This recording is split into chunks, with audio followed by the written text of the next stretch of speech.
from today. I'm Kyler Cheatham. I'm joined by Eric Kimberling and Greg Benton here at Third Stage Consulting Group. We are doing a special live stream this morning to celebrate Third Stage's placement in the top third of Inc. magazine's 5,000 fastest growing companies in the U.S. So very exciting for Third Stage to be honored with this. And so I thought we might talk to our executive team and understand kind of what this means for the business, and then also have some Q&A from our audience. We also are celebrating Eric's birthday this week. So he won Inc. 5,000 and it's his birthday, so just a huge week. So be sure to wish him happy birthday in the chat. But speaking of the chats, just to get some logistics out of the way, we can see the chat from any platform that you're joining on today. So I encourage you to put your questions, to put your comments, and engage with our community in the chat. And just to test that, we'd love to hear where everyone is joining us from today. We have a global audience, which we're extremely grateful for. So go ahead and put where you're joining us from today, and we will jump in. So Inc. 5,000, let's start with you, Eric. This is a list that Third Stage is only 4 years old. So you have to prove a certain amount of revenue growth over that time frame, which for us was a bit challenging just because we are so young as a company. So can you kind of take us through why you started Third Stage and the growth that you've experienced since then within the company and just establishing the executive team? Sure. Yeah, and thank you everyone for joining today on the live stream. But yeah, it is a great honor to be on the list, and it's a good sort of measure of how you compare to other high growth companies and whatnot. But really, the reason we started the company was to provide that independent technology agnostic advisory service for clients and in ways to help them through their digital transformations.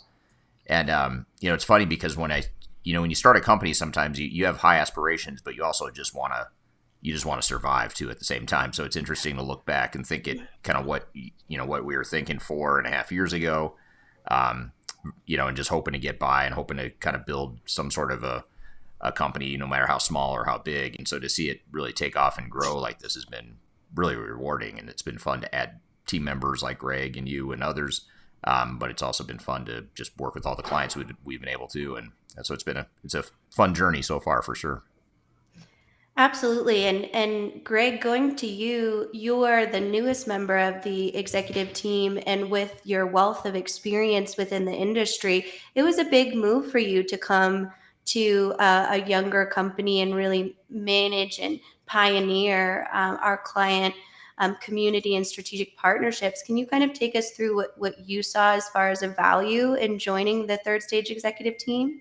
No, absolutely. I'm really honored to join the Third Stage team, and I think that bringing a wealth of experience and depth of knowledge across many industries that Eric has been really great about kind of evangelizing in the community is something that has been my direction as well with regard to digital transformations and enterprise software all the way along. And so joining a team like Third Stage and leading the relationships with the software vendors, with the technology providers and our partnerships there, as well as the systems integrators in the marketplace, is really kind of a dream come true, to tell you the truth. And then the recognition in the Inc. 5,000 is definite proof that moving in this direction, especially as an independent advisory in the ERP and digital enterprise space, is exactly the right direction that our clients want to go. So very happy to be here, and I think it's a great week to celebrate both Eric's birthday and the Inc. 5,000 placement. It is on a Friday in the US here, especially. But you heard it from Greg. We make dreams come true here at Third Stage. So that's our brand message. We'll own that. But so when we talk about the independent space, Eric, how did you see a need in the marketplace for that? And why is it so rare to have an independent and technology agnostic consultancy? Yeah, well, it was actually an idea that I had really early in my career. I remember feeling like the companies I was at really early in my career were biased and were acting in their own self interest, which was to refer and to recommend and implement certain types of products versus the technologies and solutions that were necessarily best for a client. So it was an idea I had a long time ago, but I figured someone else would start a company along the way, or maybe I would someday when I had more experience. And then that day came where I felt like, okay, I feel like I have enough experience, so let's start a company that does that independent, that takes that independent and technology agnostic angle. I think the reason though it's so hard, and the reason that more companies aren't independent, is because it's a lot easier to not be independent, especially when you're first starting out. So in other words, when you start out, you could be independent, but you're sort of on your own. So good news is you're independent, you're client first, you can focus on what the client's needs are. The bad news is you don't necessarily have the support of a big marketing machine or marketing engine and business development machine from, say, a SAP or a Microsoft or an Oracle or someone like that. So it's certainly a lot easier just to hitch on to a big software vendor and drink the Kool-Aid and say, we're going to become a shop that focuses on technology A, whatever the technology is, and knowing that you've got the big company behind you, the lead generation, all that stuff. So it's too tempting, I think, for most consultants to even want to be independent. Even if they like the idea of being independent, it's just too tempting to hitch onto a big software company and or to make revenue off software sales. If you can make money by referring certain products and you get a pretty decent cut of that recurring revenue, that's pretty appealing. And so I think the temptation of money, to be honest, just to put it simply, it's money and wanting to make money faster that leads so many organizations down the path of not being independent. Absolutely. Excuse me. So if we talk about that need for independence, Greg, when you work with our clients, what are some of the issues that come up when they work with a consultant or work with just a vendor or system integrator and don't have that full independent lens or advisory? What are some things that you've seen happen that third stage might have to come in and triage or help to fix? Great point, or great question. And I think Eric answered part of that in terms of the independence and really not being obligatory to any single systems solution and platform, but being able to find what the client's true need is and then create a level playing field to allow for evaluation of several different systems and potentially several different systems integrators. So you see the entire ecosystem surrounding core ERP, which is traditionally finance, supply chain, human resources, human capital, and the payroll piece of that. Surrounding that are other ancillary applications like document management, the asset management, manufacturing execution systems, on and on and on, that surround that core ERP system, making up digital operations. So if you have a huge practice, you've got a whole busload of people that have been educated and trained in one particular software or system discipline, bringing that to bear for the client's best interest is often clouded in terms of what the entire strategy and the overall topology of the solution looks like. And that's where we're able to bring our independence to bear and find the right solution for our client, not the right solution for any single technology solution or software vendor. Absolutely. That's well said, and definitely something that we hold true in our core values is adding that business advisory, that project management for our clients, their goals and objectives, their strategies that are going to maximize the value of their technology, not any other vendor's agenda. although we do work closely with vendors. So what's that relationship like to kind of be that frenemy character, Eric, in the marketplace, where you do give a lot of those unbiased opinions, which might not always land well? And we're going to do like a mean tweets. If you've seen Jimmy Fallon here in the United States, mean tweets, we're going to do some mean comments that Eric has got in one of our upcoming videos. But what's that like to kind of be in that space? Well, it's I don't know. It's I think we've done a better job in recent years of sort of finding that right balance, between being, because on one hand we're disruptive. If you think about it in the industry, which is weird, just because we're independent and we're not aligned with a software vendor, that alone makes us disruptive, which to me is kind of strange, and it's pretty telling that alone makes you disruptive.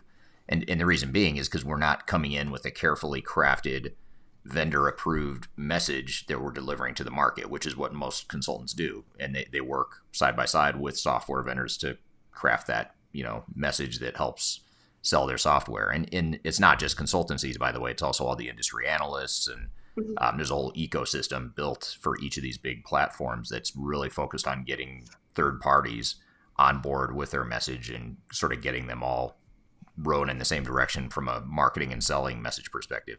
So then we come in as independent. We can't be bought. We're not just going to focus on one solution. We're not going to just focus on the drinking the Kool-Aid and talking about all the great things in the marketplace. We're also going to talk about the risks, and that's what organizations ultimately need to hear. It may not be the funnest thing to talk about, the downside risk of doing a digital transformation or implementing any sort of technology, and it may not be, there's so, I guess, long story short, there's so much of what we do and what we say in our messaging and our thought leadership that isn't what the software vendors would approve or say. And so, to your point, once they realize, when we first started, I think there was more of a perception of, well, these guys are, can we buy these guys? We get inquiries all the time, or we used to more often get inquiries of, hey, maybe we can just get them to become a reseller of our software, and then that'll get them in line with what we want them to say. And then they realize we can't be bought. So then I think what happens is, as we've grown and we've become so influential in the marketplace, vendors sort of realize, well, we need to play nice in the sandbox, and we need to kind of figure out a way, maybe an alternate way to engage with these guys.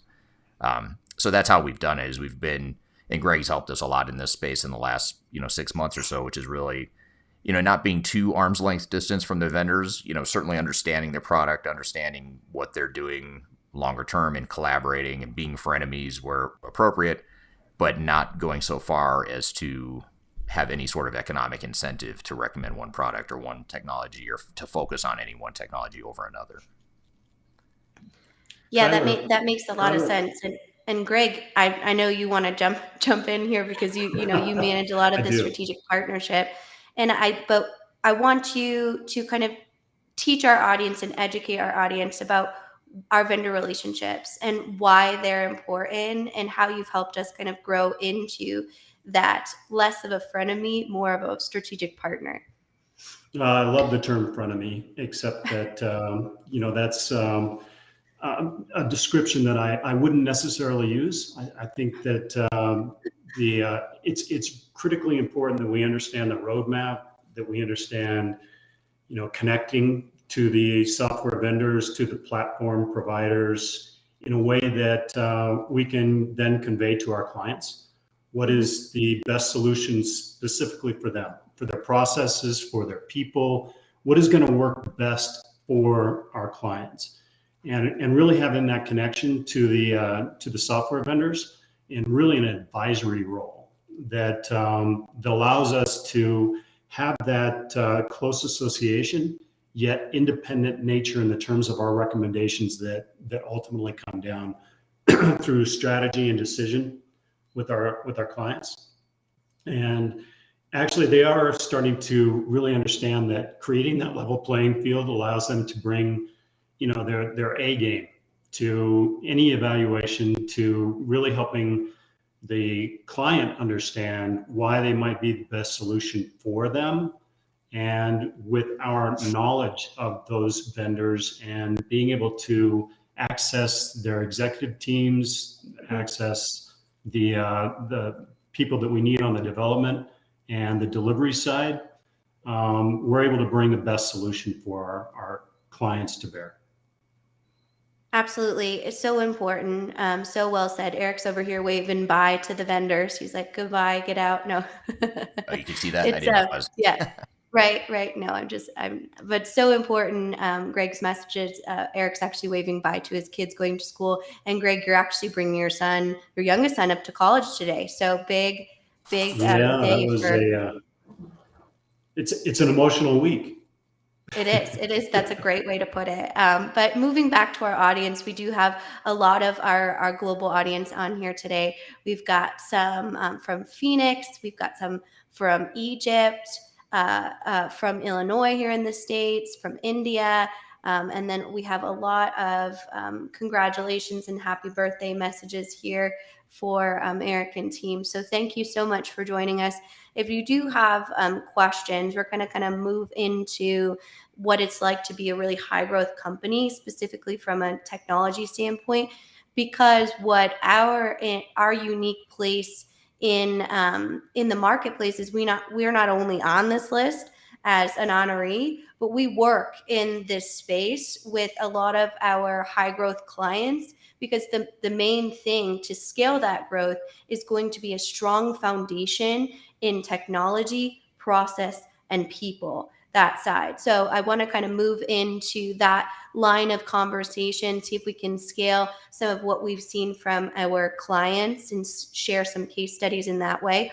If you do have questions, though, as a reminder, wherever you're joining from, go ahead and pop those in the chat. We can see them. We'll bring them up here, and Eric and Greg will help us address and learn from them. So with that, Eric, I know a lot of our clients, especially post-COVID-19 pandemic, were being involved in that. Some rocketed into growth. We talked a lot with Bryce last week on our live stream about the impact of supply chain and kind of the interesting creative ways that businesses had to survive and thrive in that pandemic area. But specifically, when we look at these younger companies in a really high growth phase, what are some recommendations that you have from the people process technology side to remain sustainable? Yeah, it's a great question, and I think a couple things that come to mind. One is to recognize that what got you to where you are today is probably not going to be the same thing that gets you to the future, and so really carving out or crafting that vision for what you want to be and look like operationally, organizationally, and also from a technology perspective. Though that people process technology future state is really important, and it's especially important in faster, higher growth companies, because it's more of a moving target, right? Because you're growing, you're changing, and it's constantly evolving. And so kind of casting your mind forward to where you're not getting behind before you ever finish a transformation is really important. Because if you think about where you are today, and if you just automate everything you're doing today, by the time you get done automating what you do today, things will have changed and you need something different, and you've already sort of outgrown that technology potentially. So really looking to kind of where we headed, what kind of markets are we planning to enter, how are our customer needs changing, how can we provide better tools for our employees as we grow, and really thinking further ahead and further forward. That is going to go a long way. And then the other thing too is you just want to be careful when you're in high growth mode, and assuming that like most organizations that are growing fast, that consumes cash and it takes money to grow, and you need cash flow to sustain that growth. The last thing you need is a money pit of a digital transformation to suck that money out of your growth. And so really managing your transformation in a very deliberate and focused way, so that you're able to have the right technology. You're not overdoing it. You're not biting off more than you can chew. You're not overspending. You're keeping the guardrails in place for the transformation. That's important for any organization, but especially for a high growth organization where cash is king and where you just can't afford to have big budgetary overruns and that sort of risk in that growth scenario. Absolutely. I mean, I think that's a great recommendation on kind of that balance, right? Of being high growth, wanting to meet demand, wanting to provide a great employee and customer experience, while wanting to build out your internal competencies as well. So, Greg, what are some things that you have as far as conversation points when you talk to one of our potential partners or clients in a very high growth phase? Every conversation that we're currently having is really focused on how do I continue to keep my operations moving forward as I look at a digital transformation for the organization. And there's much more consideration going toward, I can go to a unified system, a unified ERP system that has a breadth of options that can deploy a single solution going forward for me, or I can look at a hybrid or even a best of breed solution, depending upon what my business can sustain going forward and how much change my organization will accept. So the way that a lot of these systems have been developed over the last 5 to 10 years is really just kind of evolving in different silos in terms of the functionality, in terms of the operations support that they provide to the organization, to the people, to the technology side of it, and bringing those together now in a new solution going forward. This digital transformation is very often an exercise in pulling forward all of the different strategies and technologies that are available to them, and actually having those systems interoperate. So new platforms like Palantir that's out there in the marketplace that is actually able to pull different technology platforms and solutions together in a consolidated manner from an interoperability standpoint are an exciting new development in the marketplace. Mm-hmm. Absolutely. And I definitely want to get to trends. But I want to focus on another point that you made, Greg, that I think is a really important one. And I'm interested in your feedback on it, Eric. The Inc. 5000 list is full of very impressive entrepreneurs that have kind of a more entrepreneurial spirited company that might have run a very strong sprint, right? But to run the mile or the marathon, it takes some shifting, and specifically that change that Greg mentioned, which can be very hard for kind of a cowboy culture to sustain and grow. What are some recommendations if you are in kind of that situation or experience any type of change or culture shift when it comes to new technology scaling for growth? Well, I think the first is to, recognize the importance of culture. I mean, and recognize that, you need to have good processes, you need to have good systems, you need to have a good strategy, and obviously a good offering to the market. Those are all really important.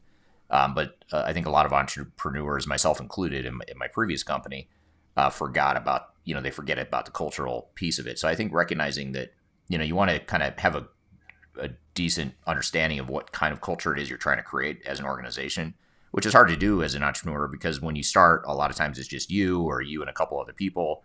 And then you start to add people to that, and you can, those are the really early formative stages of defining what your culture is. Those first few hires you make will have an inordinate or a outsized impact on your culture longer term than you might think, just because that's sort of setting you on a trajectory.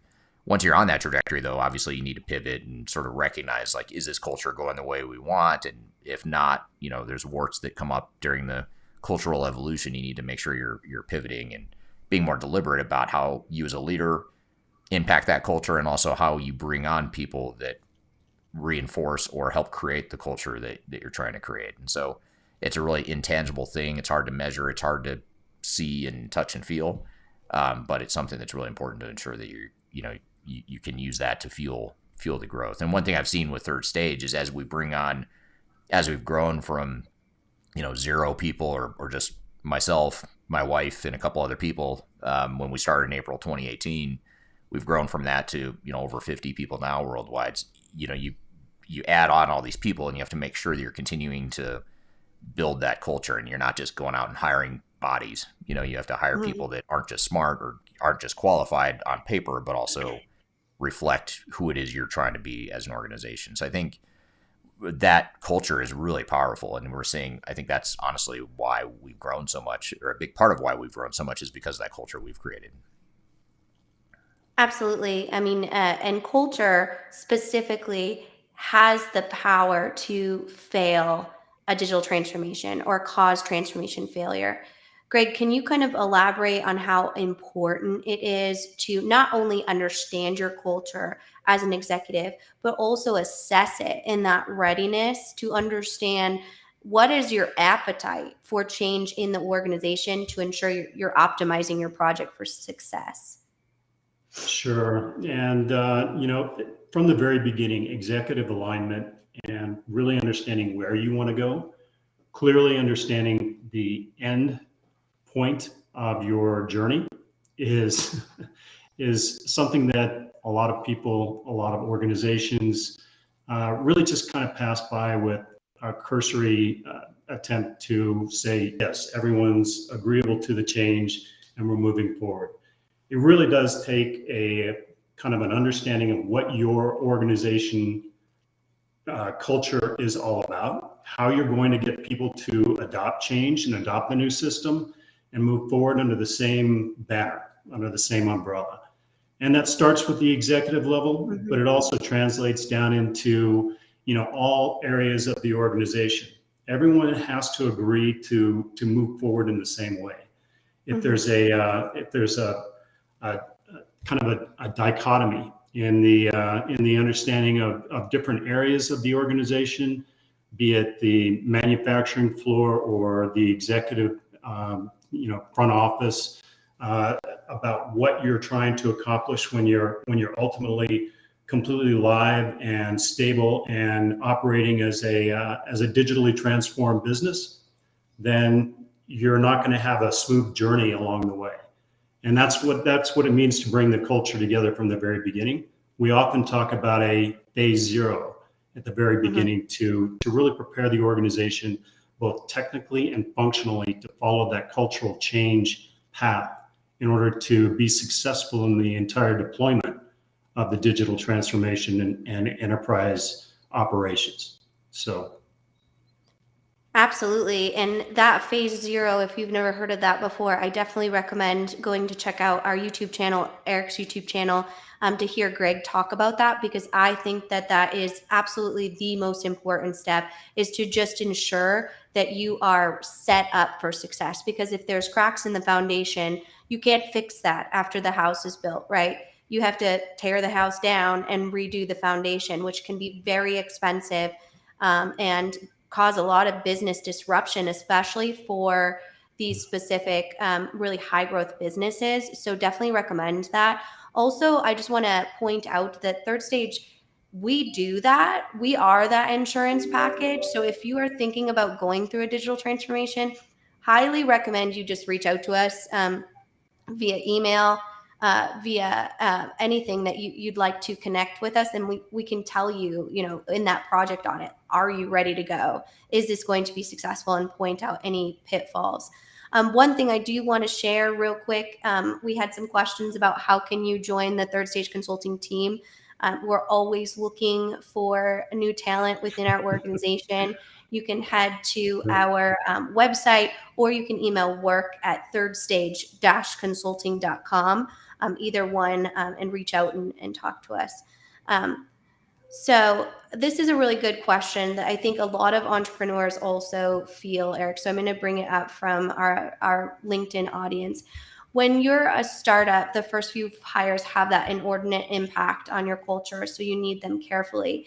So true. And this person is feeling the impact of the early hires in my company, even those who are no longer with it. So that really seems like a huge decision. So when you are bringing in, partners on the executive team like Eric, and we have, or like Eric, you're Eric, like Greg, and some of our other, we have an excellent COO here that does a lot of our behind the scenes, Craig Andre, and a lot of other big directors that you've hired.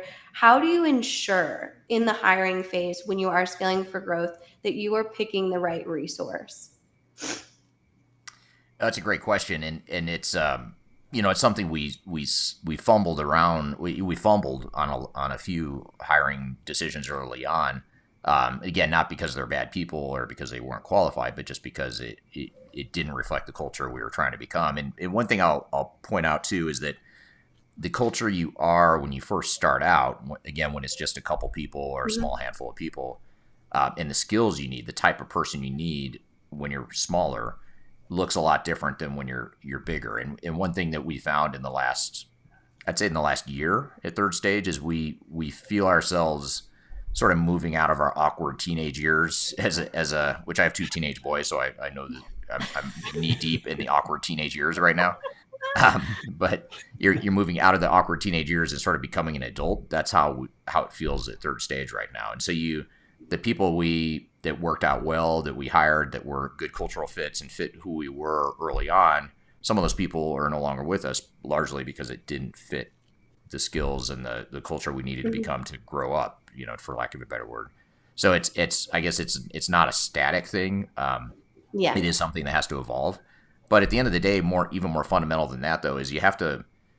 I always use the litmus test of when we hire people. I always think about a scenario. Being a consultant, we travel a lot, and I always think of scenarios where you get stuck in an airport for like 2 or 3 hours because your flight's delayed, and you want to, you're traveling with someone, you want to go have a beer or go have lunch or whatever.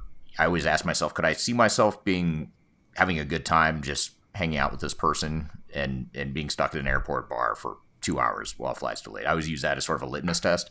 Not to say that it has to be, someone I'm going to be best friends with, in personal life, but you have to, for me, it has to be someone that I just want to be around, like someone that, reflects who I am. And as a leader, you kind of have to put your fingerprint on the company and say, this is who I am as a person. Not that I'm perfect, but, this is who I am as a person. I need people around me that sort of reflect my values and, who I am and all that sort of thing. So that's a super basic litmus test, but it's something that I use still to this day. I was just, at the end of the day, want to hire people that you like working with and you think your team is going to like working with. And ultimately for us, even more important is our clients are going to like working with them. So I'd say those two things. It should be, focused on what's important to you.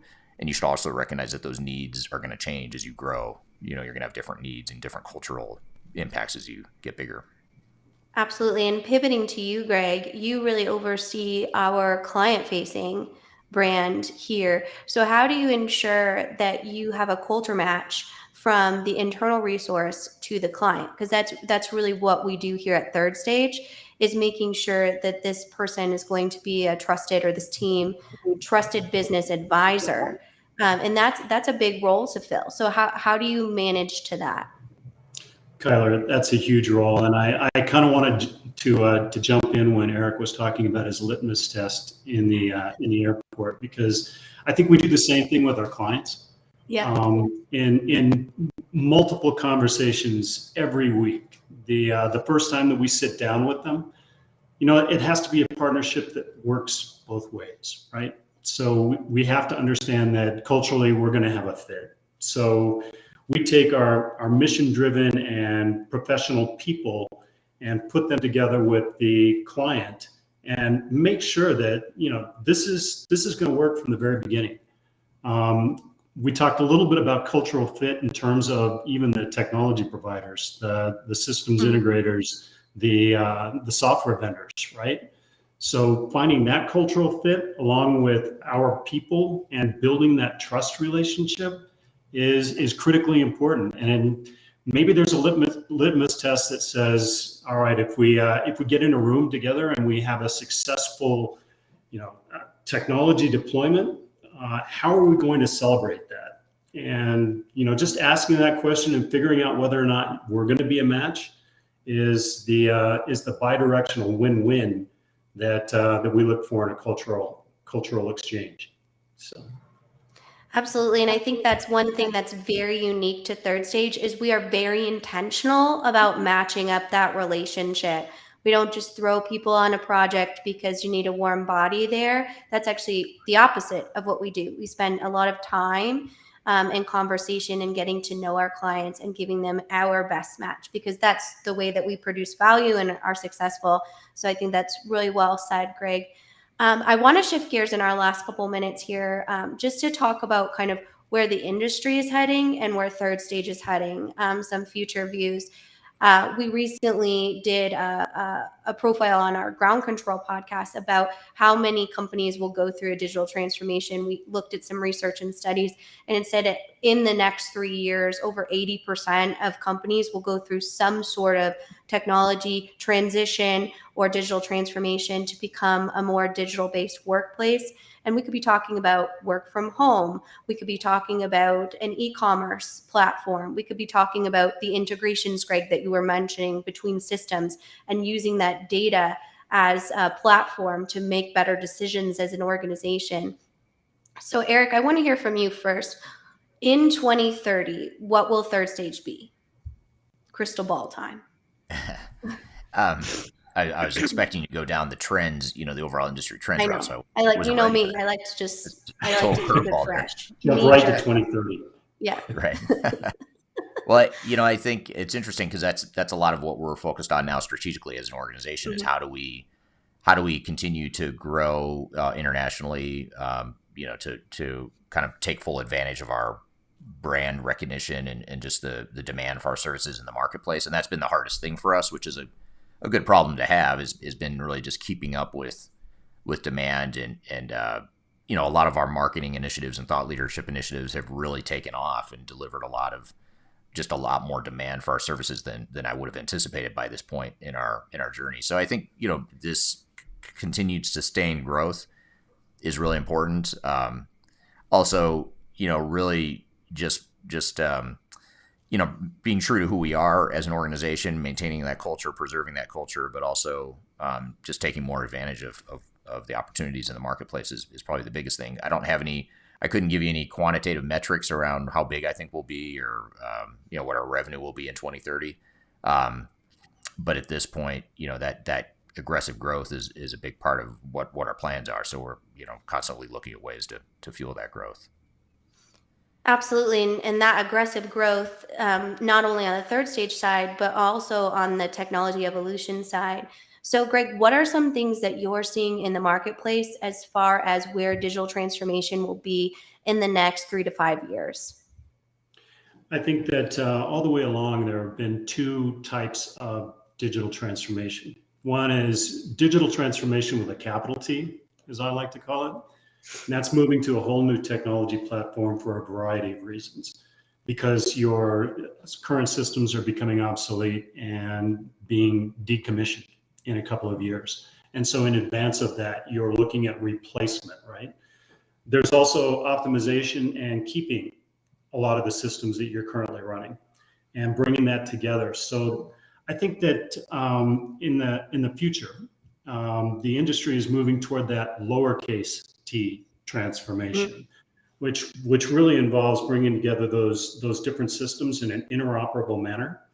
And I think staying true to the Third Stage independence and agnostic approach is going to help us grow as a company and grow within the demand area of the marketplace in terms of being able to provide those holistic solutions for enterprise going forward. I think that's going to be the look of Third Stage in 2030, in answer to your question directly.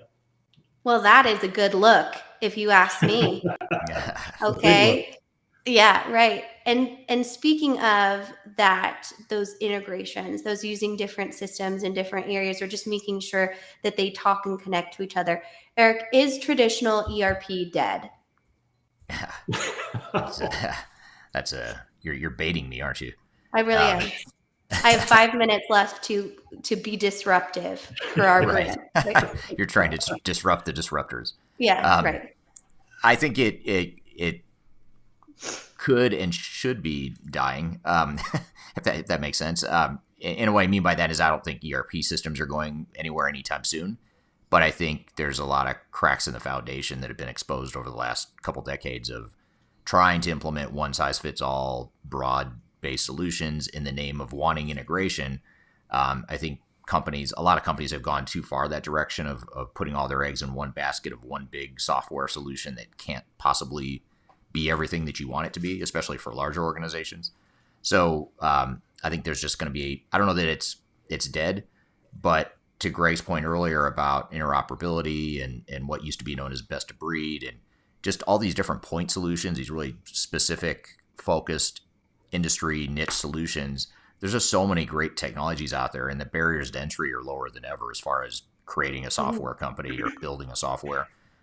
So I think it's really chipping away at the incumbent, the big ERP software vendors. I think their market share is going to continue to erode.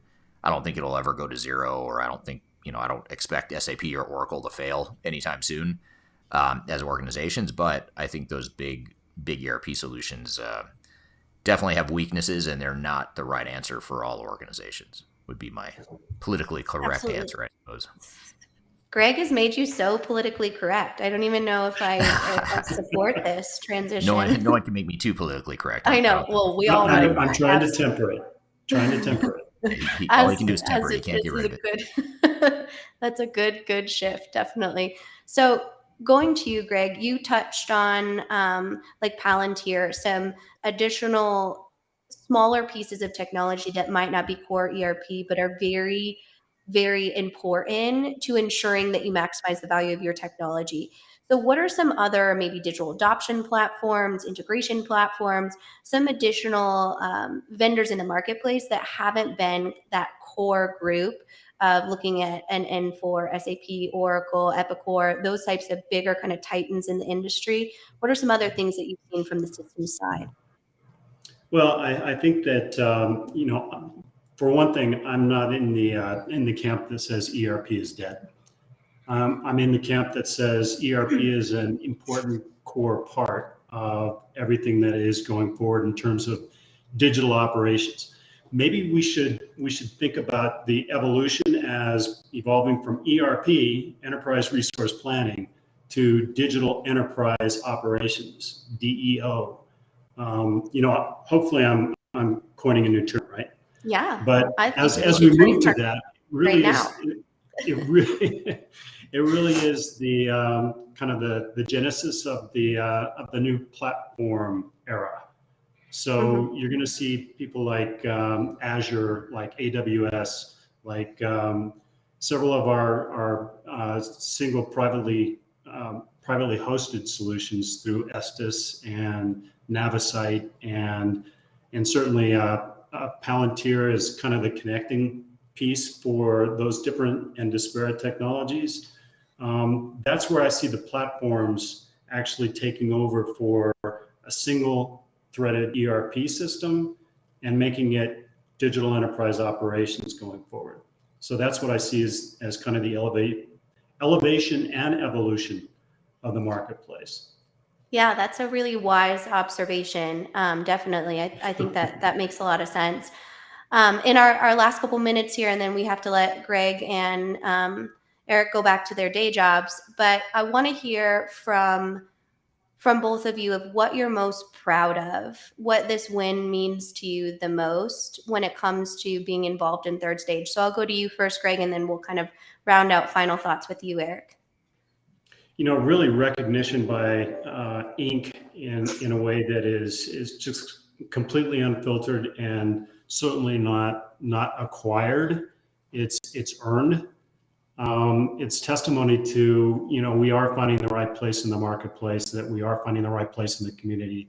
And it's great recognition of that growth trajectory as a vote to say we're moving in the right direction and our people are definitely following the right path. Good. Very well said. What about you, Eric? Well, I think for me, it's the team we've built. I mean, it's a really strong team, and I have never worked around this caliber of people before. And not only, back to the cultural discussion or thread before, not only do I feel extremely comfortable getting stuck in an airport bar with any one or all of the people on our team, but they're just really, they're just good people. They're good at what they do, and we've got a strong culture, and I'm really happy with the team we've built. The other thing too is just the impact that we're having on clients. I mean, it's really cool to see some of the projects we do. I mean, I learned so much. I love consulting in general, so that's all I've ever done. This is all I know is consulting, right? Digital transformations and ERP implementations. That's my whole career has been doing that. So it's all I really know, and I love doing it. But what we've done here is just so different as far as the impact we have on some really cool industries and niches that I didn't even know existed until we got these companies as clients. And, a lot of them are really big multinational companies too. And just being able to have an impact, a material, noticeable impact on some of the world's leading and largest companies is super cool. So it's really rewarding from that perspective as well. Yes, I think Third Stage is so mission driven and wanting to provide that value on the business side for our clients. It's what we're all passionate about. That's the reason, we spend so much energy and intention on providing the most valuable recommendations that we can. So thank you so much for joining us today, and congratulations again for this very prestigious placement on this list. Just a reminder to our audience, this will go into some of our podcasts. So head over to our website. You can see our whole thought leadership tab. You can follow us on YouTube and then listen and subscribe to our podcast that we do weekly as well. We also do a live stream with Eric every Tuesday. So come back, join those. And you can schedule them. But thank you so much for your time, and have a great weekend. If it's not already the weekend, where you are. Thanks, thank you, everyone.